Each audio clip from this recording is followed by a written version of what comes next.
Mark and Elizabeth lived in a quiet Boston suburb where houses looked alike and problems stayed hidden behind white fences. Their home was modern, bright, carefully curated, just like their marriage appeared to be. Mark was an architect with a growing reputation. Elizabeth worked remotely as a brand strategist, shaping identities for companies that wanted to look trustworthy. Ironically, trust was the one thing slowly dissolving in her own life. They didn't fight. That was the strange part. No shouting, no slammed doors, no dramatic accusations, just silence where laughter used to live. Mark came home later than usual. His phone never left his side. When Elizabeth spoke, he listened politely, not deeply. One night, as rain tapped against the windows, Mark fell asleep on the couch. His phone buzzed. Elizabeth didn't reach for it at first. She wasn't that woman. Or at least, she believed she wasn't. The screen lit up. "I still feel you, even now." The sender was saved as L. Elizabeth stared at the screen. Her heartbeat stayed calm, too calm. She placed the phone back exactly where it had been. She didn't cry. She smiled, because she recognized the initial. Elizabeth already knew who L was, and it wasn't a stranger.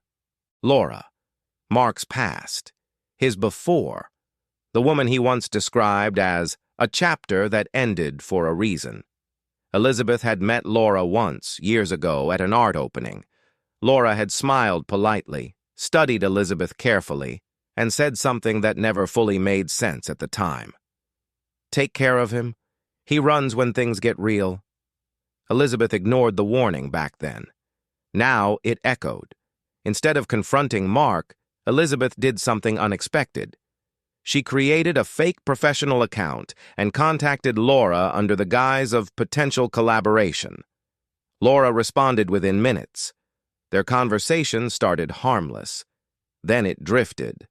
Laura confessed everything: the coffee, the accidental meetings, the hotel rooms outside the city, the promises that weren't supposed to mean anything.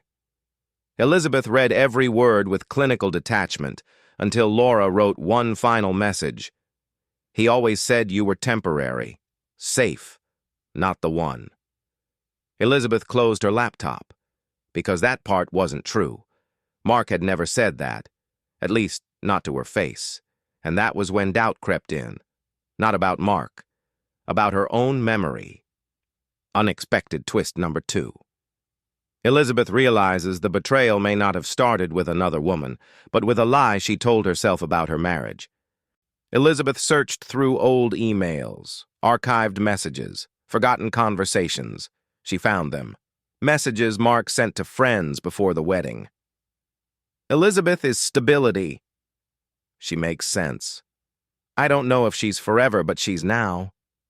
It wasn't infidelity, yet, but it was dishonesty. Mark didn't cheat suddenly. He planned his distance quietly. When Elizabeth finally confronted him, there was no denial. "I never meant to hurt you," he said. "But you knew you would," she replied. They agreed to separate. No drama, no screaming, just resignation. A week later, Mark was hospitalized after a car accident. Nothing fatal, but serious enough. He asked to see Elizabeth. She went. "I lied to Laura," he said. "I never stopped loving you." Elizabeth saw the truth instantly. This wasn't love. It was fear. Mark admits the affair wasn't about passion.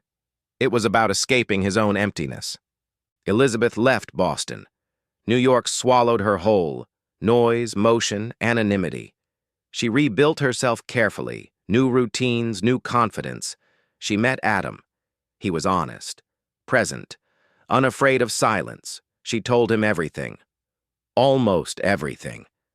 What she didn't tell him was that she still checked Mark's social media, that she missed the woman she used to be, not the man she lost. One evening, sitting across from Adam, Elizabeth realized something terrifying. She wasn't fully there, and instead of facing it, she left. No explanation, no goodbye. Elizabeth understands that betrayal isn't always another person. Sometimes it's choosing to disappear instead of telling the truth. Years later, Elizabeth received a letter from Mark, short. "I stopped running. I hope you did too." She didn't reply. Some stories don't need closure. They need acceptance. Because betrayal isn't a moment, it's a pattern. And love doesn't always fail loudly. Sometimes it fails quietly, while smiling for the world. No one was fully innocent. No one was entirely guilty. And that was the hardest truth of all.